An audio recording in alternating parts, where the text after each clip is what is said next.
friends, welcome back. I am Bryn. You are in my home. I am happy to have you here.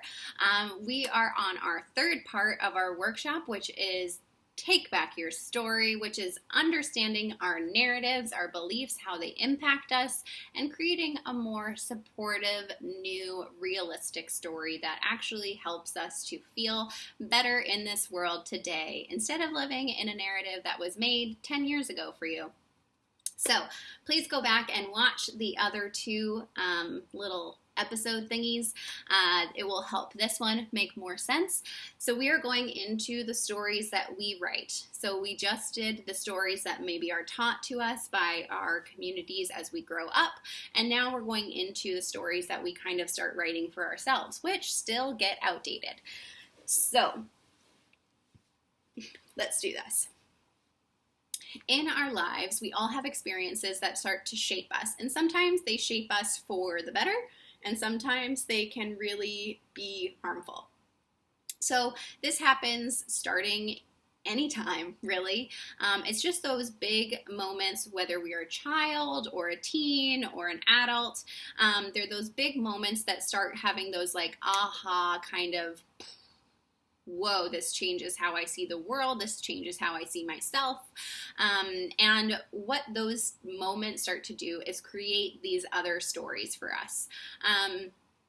So one of the things that I have probably already said, but just want to say again, is that we all have experiences, we all have suffering, we all have hardships, and please don't compare your suffering to someone else's, and don't judge someone else's suffering. You do not know what they have gone through. You do not understand their genetics or the stories they believe or the support they have. You don't know any of that. So if someone tells you that they are hurting, please believe them. Please support them and comfort them. Try to be empathetic and be empathetic to yourself. I have heard so often people saying like, why would I go get help? My issues are not that bad. It's not as bad as so-and-so. Well, I'm a believer that we can heal ourselves and feel more whole. And as we feel more whole in ourselves, we can bring wholeness to others as well. So this is a chance for you to heal and learn from some of the stories that you have started telling yourself that have shaped you and potentially become problematic or have just held you back. So we begin to connect meaning to experiences, and that is what the problem is. It's not the experience in itself, it's the meaning that we attach to it. So doing badly on an exam and taking that means like you're a failure, right? We aren't a failure for failing an exam, in my opinion. But we start believing that narrative about ourselves, that felt experience of I am a failure, right? So another example is as we are growing up, we are learning what it feels like to trust. Trust ourselves, trust the world, trust others. And for the most part, we're kind of taught that like you just should trust, right? And sometimes that can be really harmful because you're learning I should trust this person who has not shown me care or has been really negligent to me, but because they're my main attachment figure or whatever, it's then skewing your view of what a healthy and trusting relationship looks like, where I will tell you, even if they're your main attachment figure, like a parent or something, they still need to prove to you that they deserve to have you trust them. And so what can happen is that we start getting this feedback loop of like, unhelpful information sometimes. So as we start to individualize, which basically means that we start to separate ourselves from our community of origin and we start going towards like, who am I outside of this? Who am I and who do I want to be? As we start to develop that sense of self, these are the moments that we start having these little explosions and we're like, oh, I can't trust this person, or this person totally betrayed my trust, or like, can I trust myself? So one example is, let's say you are a young teen and you have a friend really hurt you and you're just like, whoa, I didn't even know this person could hurt me that way. I've never experienced this before. I really trusted them. Holy moly. Like, that is a big moment because that is a person that you had a strong attachment to, and it changes the way that you view the world and yourself, because maybe you start saying things to yourself like, if they didn't like me, no one will. Or what they didn't like about me must be true. And we start taking it all on ourselves. We might start telling ourselves these narratives that we're not good enough, or I was like too much for them. And we start to believe that they intentionally hurt us or intentionally rejected us, because when we are small or when a big thing happens, we're not able to like think as grown-uply.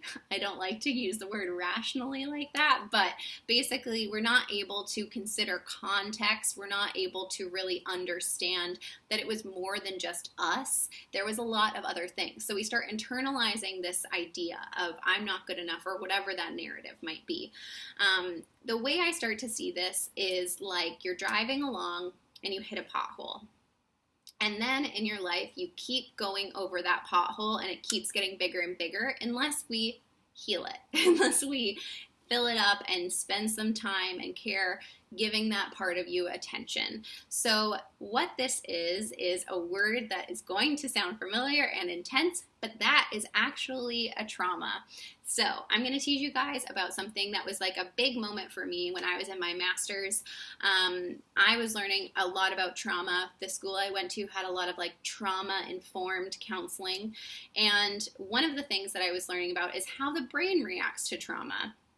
And so we talked about how, yes, there are big T traumas. That is what we all kind of consider to be a trauma, something that is big that we understand, like going to war or even a really bad car accident. We're like, oh, that makes sense as to why that experience of trauma might have such a big impact on you as a person. However, there is also little t trauma, which I would say we all go through. We all have these little t traumas that start to impact us. And now, what is a little t trauma, Bryn? Let me tell you. So a little t trauma is something that is unexpected, negative, and changes the way we view ourselves, the world, and others. And I would even say, like, it shifts our trust. It rattles our trust in ourselves, the world, and others. It doesn't mean we can't get that trust back, but it's like it throws us off, right? So those are the kinds of experiences that we want to spend some time healing and spending some attention or giving some attention to, because if we just ignore it, it will keep coming back up and we might end up feeling like I keep trying to outrun this and it keeps catching up to me. So when we heal and grow and we spend some time on that, it becomes smaller. It might still be there. It might still be written in our story in a little way, but if we spend some time with it and spend some time healing it, it might become smaller, or we learn how to like, okay, yes, this is my knee-jerk reaction, but I know it's not true. I know that's not true. So those narratives might stick with us for a long time, and we might end up living in a way that is trying to protect ourselves from feeling that way again, or we may end up repeating the same thing, kind of like a broken record. So an example of that might be this friendship, right? You are really hurt. You feel like you're not good enough. So then you're like, well, I'm just not going to ever let people in that close to me. I'm going to keep them at a distance. Like, we'll be friends, but you stay over there. And then what ends up happening is we end up building trust in our ability to keep people away from us, instead of saying, okay, I need to heal and learn how to trust and have relationship with this person and trust myself that I can pick up the pieces if something goes wrong, or that their rejection of me does not have to be this like huge thing, right? So what we end up trusting in is our coping skill, which is keeping people at bay. Or we're just like, I need to keep proving to myself that like I can do this. And we end up maybe getting frightened and we're like, I'm going to pull this person or push this person away. And so we have these like frantic moments, and then we might end up doing it again, right? Where we like hold on to someone too tight because we're afraid that they're going to run away from us. And then they're like, this is too much. So what we want to try to start doing is healing that part of us so that we can trust ourselves and also self-soothe so that we know we can have someone close to us and not sabotage it.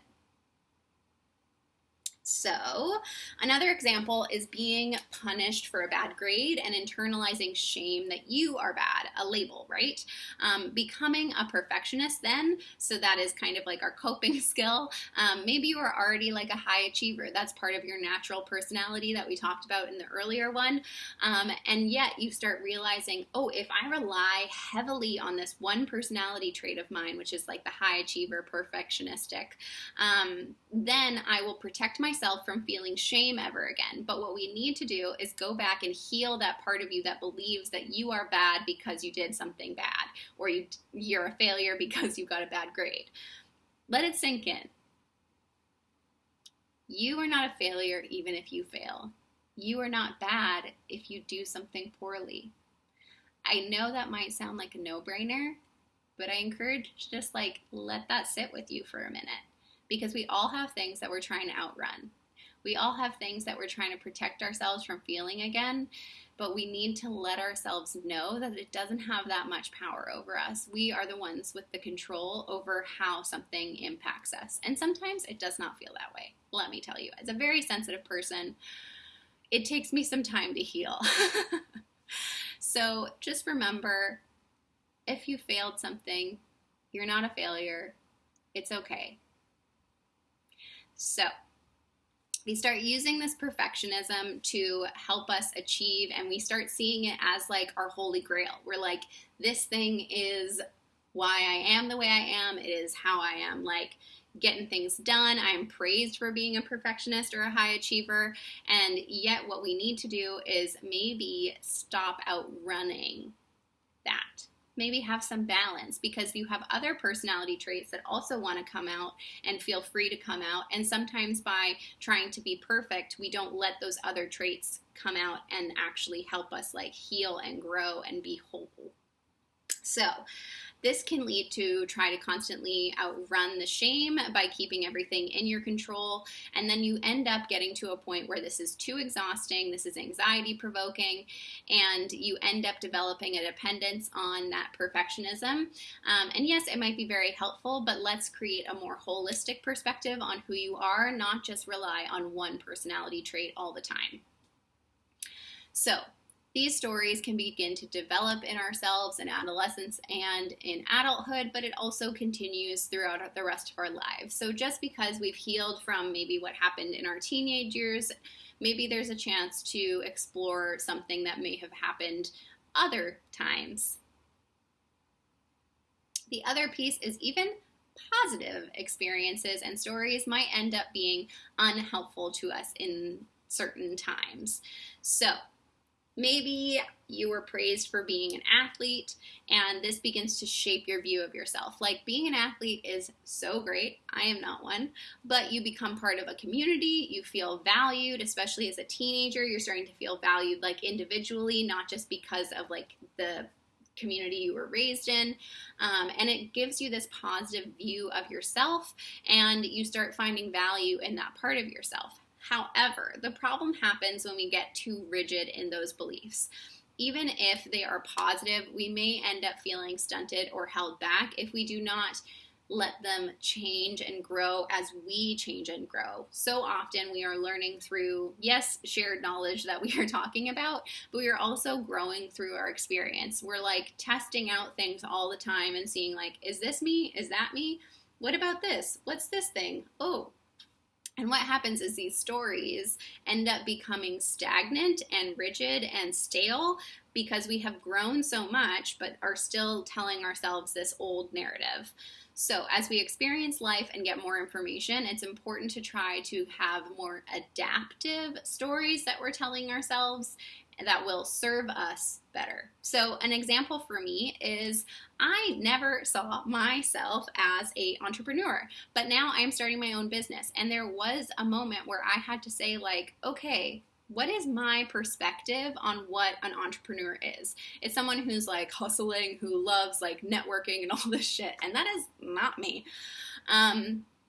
So I had to say, okay, could I be an entrepreneur, but in like a way that's me? Like, I don't give a shit about the hustle, guys. I don't. I think it's not for me. Let's just say that.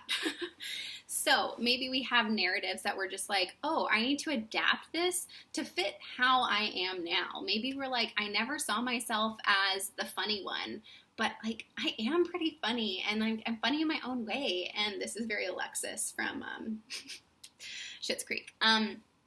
Right? We need to adapt and explore what our narratives might be telling us. The other thing I just want to mention here, as a person who has worked in the mental health field, is diagnosis. So I'm a big believer, if a diagnosis helps you better understand yourself, better have an explanation of yourself, and get the support that you need in order to feel your best, then I am all for a diagnosis. There is no shame in a diagnosis.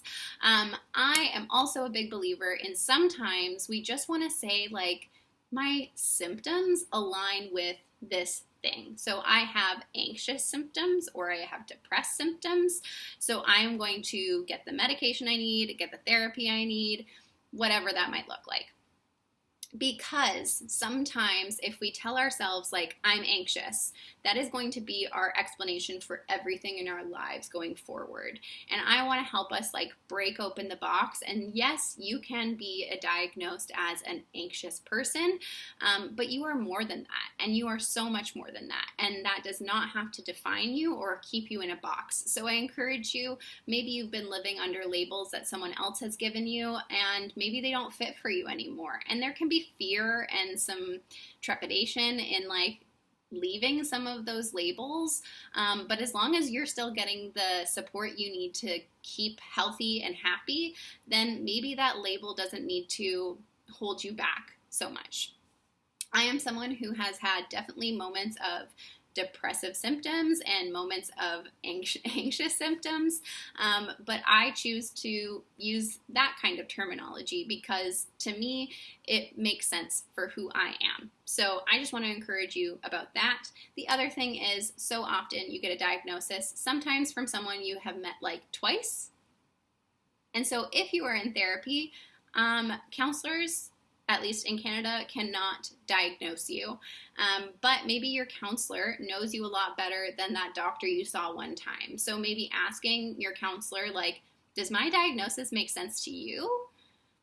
They can't tell you, like, that you are or are not, but they could be helpful in telling you, this is the growth I've seen in you, or yes, I think when we first started, you did have a lot of those depressive symptoms. Or yes, maybe you have been diagnosed with being bipolar, but actually we learned about this pretty intense trauma that your doctor didn't know about, and maybe you actually just had some PTSD symptoms. Just throwing it out there. Okay, so our coping stances also very much impact how we understand the world. And so I'm going to talk to you about the 4 coping stances. And I encourage you to even think about like your family members or your friends, because it can be helpful to better understand what these are. So our coping stances, I would say, are how we feel we're getting control in the world. It's how we kind of make sense of the world and how we feel more personal agency, but they can end up being pretty unhelpful and hold us back. So there is the blamer, the placater, the rationalizer, and then the shrug. That's what I call it. It's called the irrelevant, but I don't like that word, so it's called shrug.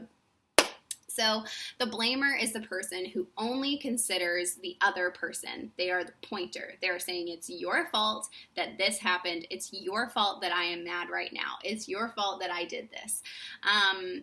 They don't take into consideration themselves or the context because they are afraid that they are going to feel out of control if they do that. It is easier for them to just blame someone else and say, like, it's not my problem.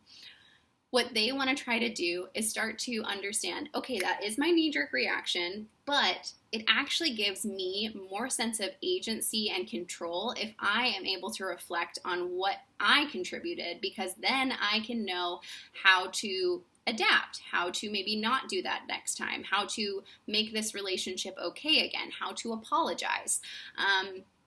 And that might take a little bit of humility and some discomfort, but I think that it's really important, and also just makes you feel a little bit more settled and in control, because you're saying, like, this is the part that I control. The world is not out to get me. That is the other thing.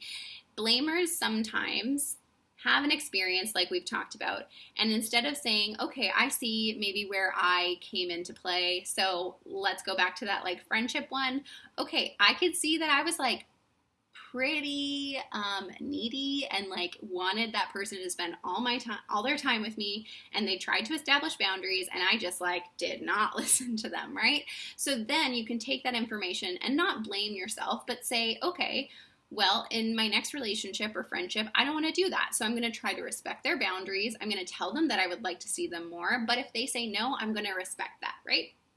And then there is the placator. So the placator is the person who says, I'm just going to take it all on myself. And this can be a really crippling experience, but again, it's so that they feel more control, because if they can just blame themselves and say that it was all their fault, that actually helps them feel more in control. But what we want to do if you're a placator is you start saying, okay, this is the part that I was responsible for. This is the part that they were responsible for. And this is what context played into it. So maybe a relationship ends and you say, it was all my fault. I totally messed it up. I'm playing the whole relationship in my mind over and over again, driving myself crazy. And I see all the things that I did wrong. And then you completely disregard the fact that maybe your partner didn't communicate well enough. Maybe they had a lot of contributing factors. Maybe you're both in a time of life that is just like really stressful and things are hard, right? Like those are the things that you also need to start understanding. And yes, it can feel a little frightening sometimes to give up that control and say it wasn't just me, but it also starts giving you a more healthy and balanced perspective on what you control and what other people control, and it gives you more freedom to know that like not everything is riding on your shoulders. Rationalizers. Now, rationalizers tend to just focus on context. These are the people that I would say is very annoying to argue with, because they will go into like the minutia, like the teeny little details, and you're like, I don't even understand how that is part of the argument right now. So what they need to do is understand how not just the context influenced something, but like, okay, what was your personal agency in that moment, and what was the other person's personal agency in that moment? Because it's good for them to start understanding that like feelings and thoughts and beliefs feed into the way that something plays out. It is not just like only rational, because life is not rational. And then there's the shrugger. The shrugger is the one who, if you're at a dinner table and people are getting in a heated argument, they're trying to crack a joke, they're starting to clean up, they're on their phone, they're just like trying to not be involved. They're like, let's not do this. And that comes from discomfort of maybe addressing problems. It comes from just feeling like things just happen, right? But the problem with that, again, is like you end up just thinking like things just happen in the world to me, to others. I have no control over any of these. So that's kind of the opposite. You're saying like nothing is controllable, like everything's just weird. And again, what they want to try to do is start understanding where their control is, where their agency might lie. And yes, it's totally okay if you still end up being the person who's like on your phone while other people are arguing, but just know that if it has something to do with you, you might want to take some personal agency. So what we want to try to do again is become more flexible in our narratives that we have taught ourselves and more adaptive. So now I want us, I'm just looking if I have a pen. I do not.